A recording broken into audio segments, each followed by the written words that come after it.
Hey, good evening. It's Travis with Oscar Mike Radio. How are you all doing tonight? For number 184, continuing my military story. Lots of good stuff going on, starting off 2020. Really happy you all are here.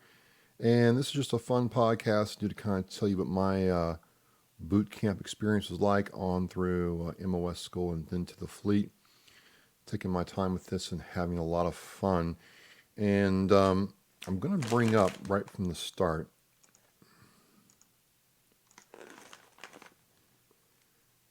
this stuff right here.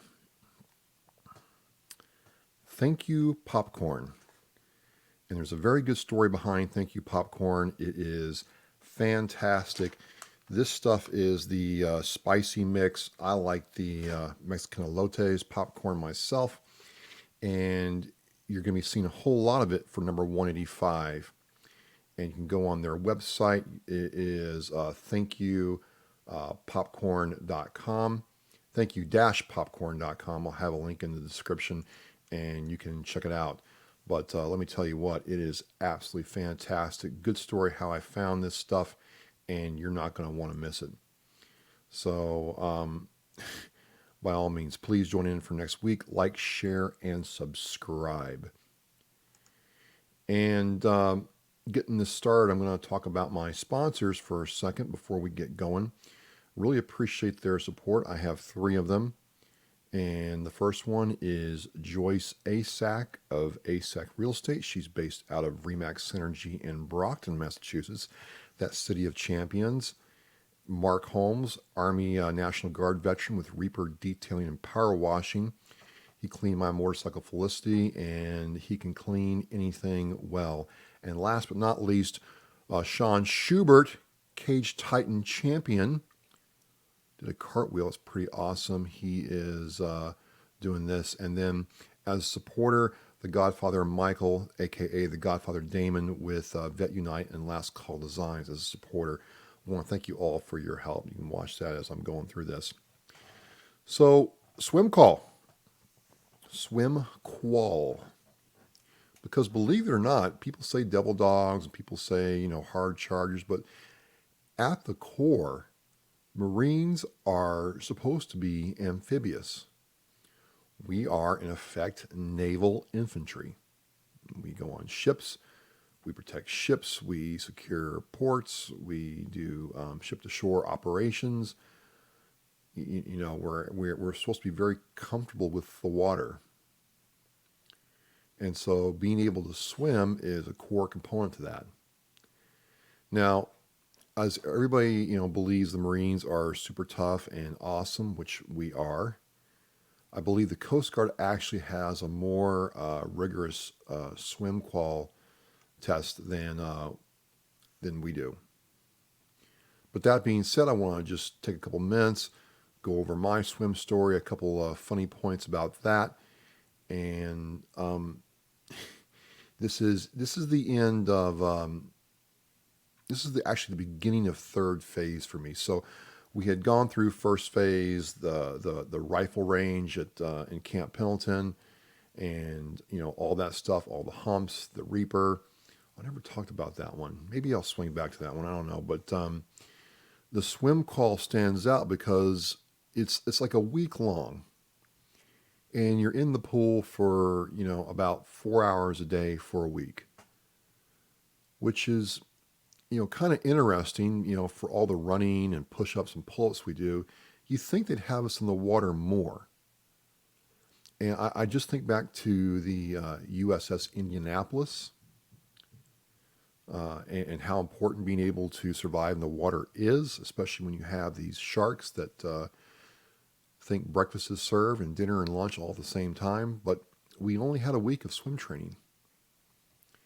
And so there were some funny things about that, right? Now I could swim, but I'm not a great swimmer. But I could swim before I got to boot camp. And I will tell everyone on here, they talk about running and push-ups and pull-ups and more running.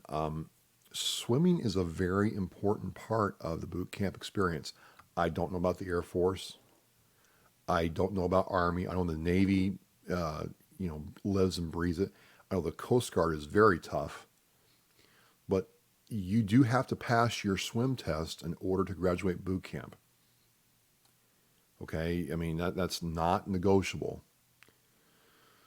So it would behoove you, if you're not comfortable with swimming, is go down to your local Y, or one of those swim classes, or and learn how to swim, especially tread water. That's very important. I'll get to that in a second. So it's the beginning of third phase. Some of the craziness is calming down a bit, not much, and it's time for swim class.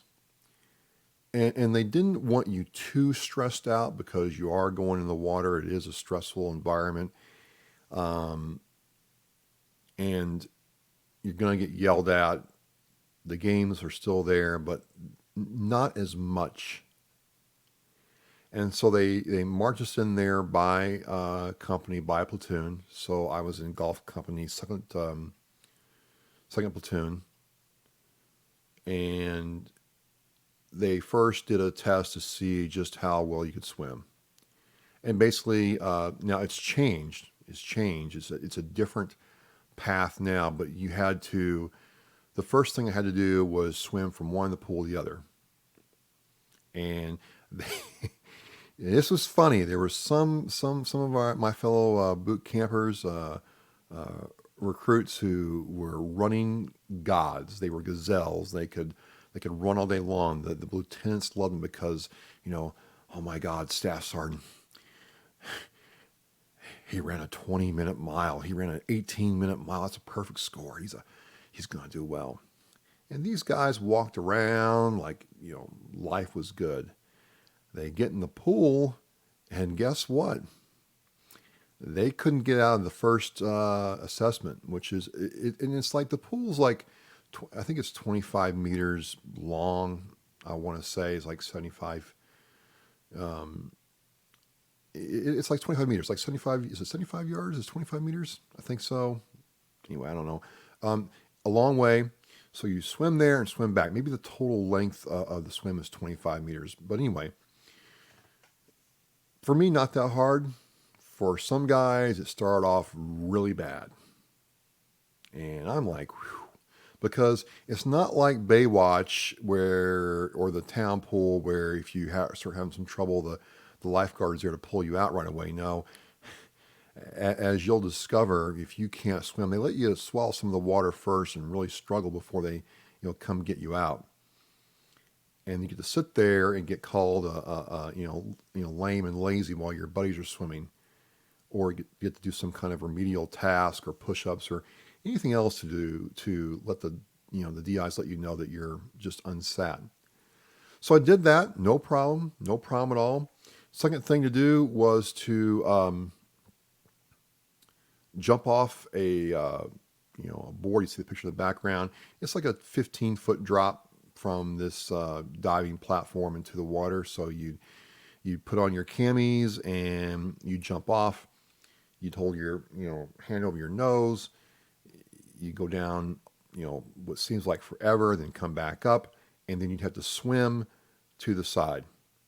Now, falling off the tower or jumping off the tower is pretty easy, right? The swim part kind of freaks some guys out because you're not in trunks, you're in, boots, and you're in your full gear. I again, I'm not a fantastic swimmer, but I did what amounted to a little side stroke slash dog paddle and got out. So I'm like, okay, we're 2 for 6 now. We're cruising through this. All right. And then I forget the next 2 things. So I'll go with what gave me trouble first. The first thing that gave me really trouble, I was doing all right,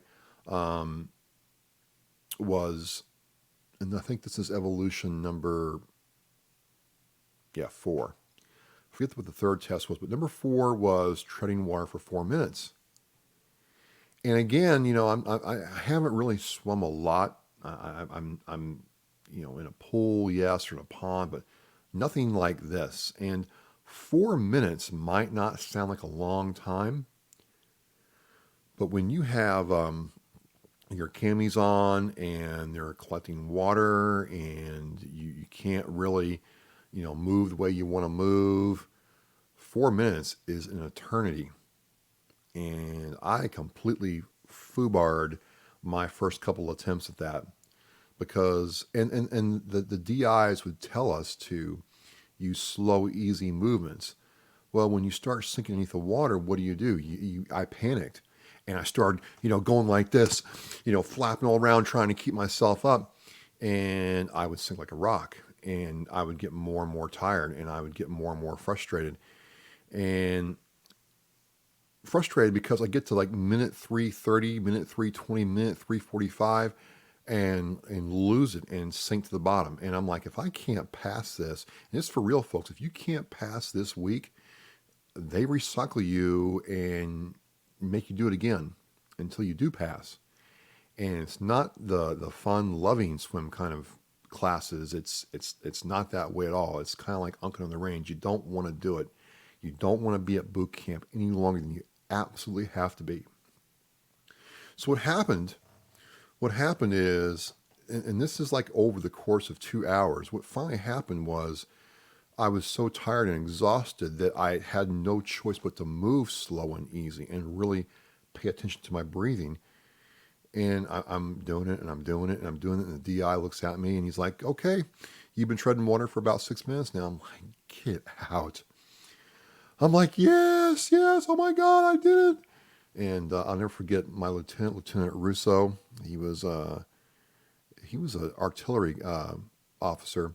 I was like, watch your bearing there, Marine. No, he didn't say Marine. He's like, watch your bearing. Watch your bearing. I didn't care, but okay. Got out of the pool and like, yeah. And the drill instructor's like, go away. Leave me alone. Get out of here. So I did that. I got done one day. I'm like, okay, we're cruising. Got 2 more days of this. It can't get any harder, right? Wrong. The next thing was where you put on your gear. And we all got around the staff sergeant. And we all got around this period of instruction. He's like, you see this flat jacket here? Well, everything has buoyancy. If you put this flat jacket on, it'll help you float. Now, I'm not a scientist, but I'm like, wait a minute. That thing I wore for the last 5 weeks was anything but light. It was heavy. I didn't imagine one of these things floating. So you put on a flat jacket, your H harness with your canteens and your magazine pouches. You've got your fake plastic M16 rifle, your camis on, and they push you in the water and tell you to swim the length of the pool and back. And I'm swimming and I'm like, I start to sink, and again I panic. I don't use slow, easy movements. I get really, really fast. And what happens is I start to sink, and then it gets really bad. And again they waited. They waited a good like minute of me, swallowing what had to be half the pool before they threw me the life ring. They didn't jump in the pool and come get me. I was supposed to catch the life ring while I'm trying to fight for my life here. It was traumatic, right? It was terrible. It sucked. Grabbed the life ring. They're like, okay, you're done. So the last thing that we had to try to do, and at that moment I had passed, believe it or not. I had swum far enough with my gear on to allegedly get away from the ship, which if it was going down, which I didn't believe, I could tread water for 4 minutes. I could jump off of a ship and swim away with no gear on, and I could swim 25 meters, back and forth from the pool. The next step, where again the guys who couldn't run and couldn't PT really kind of got some props, is they did these crazy things. Like they would push these guys off the side of the pool, and they would use their camis. They would splash water on their camis while they're in the pool, and then go underneath the water, right?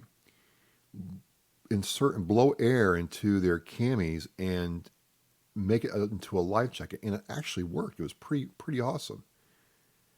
And the guys you didn't think would be able to do this, all the non-runners and some of the non-PTers and some of the, you know, less buff recruits were crushing this. And then you got to watch them actually do some of the combat rescue stuff. And some of these recruits did very well. I didn't get that far. I did not get that far. Just I just didn't. I just didn't. I did not have the means to pass the standard to get that far. If you get it was your WSQ4, something like that you got back then. If you completed all the phases of swim qual, it went into your jacket for boot camp, and you were noted that you had a very proficient swimmer here, which is funny because I never, once I did that in boot camp, like we did PFTs all the time, 3 mile run, 20 pull-ups, and as many steps you can do in 2 minutes. Actually, it's a pull-ups first, steps second, and then the run was last. We did those all the time. I never ever did a swim qualifier ever again. I did the gas chamber every year. I did rifle qual every year. I did pistol qual, shotgun fan fire, and other things, but we never did a swim qual ever again, ever. I don't know if it's because our unit did not rate it. I don't know why, but you're supposed to now in the Marine Corps do it every 2 years. You're supposed to do it. I think the only exemption is if you actually go full, if you meet all the extended standards for a combat rescue swimmer, which is pretty awesome. I mean, it's not bad info to know. So while people tell you that running's important and push-ups are important, pull-ups are important, and they are, make your boot camp stay a little easier by getting some swimming prac app in, as we say. It's not wasted time. And if you can swim and you join the Marine Corps and crush that swim week, you're going to cruise through your third phase pretty easily. By then, they know who are the nasties and who are the non-hackers and who are the studs. And if you're kind of on the balance line between, being an average recruit or a stud, this will push you over the top to go into graduation. It's not a bad thing. Not a bad thing at all. And personally, if I, were to go over the side of a ship in a emergency, I definitely want to know that I can save my own life and maybe somebody else's. So yeah, it wasn't like a fantastic moment for me. I did just enough to get through the qualifications, so I didn't have to do it again. Even now, I wouldn't say I'm a fantastic swimmer. I just don't spend enough time in the pool. Although I absolutely love being able to scuba dive. I haven't done it in a while, but I'm going to try it again this year. It's not a bad skill to have. Not a bad skill at all to have. So yeah, I got like one or two boot camp stories to tell before I go into MCT and Hawk School. And I will tell anybody, and no one believes me, that I thought boot camp in some ways was a lot easier than Hawk School ever was. Hawk School was tough. So that's it for 184. Again, you want to come back for number 185 to find out about Thank You Popcorn. Got a special guest coming on next week for the first podcast in February 2020. It's been a lot of fun. We're closing down to 200. So like, share, and subscribe. A big thank you to my sponsors and my supporter. This is Travis at Moscow Mike Radio, and we are Lock Through Launch.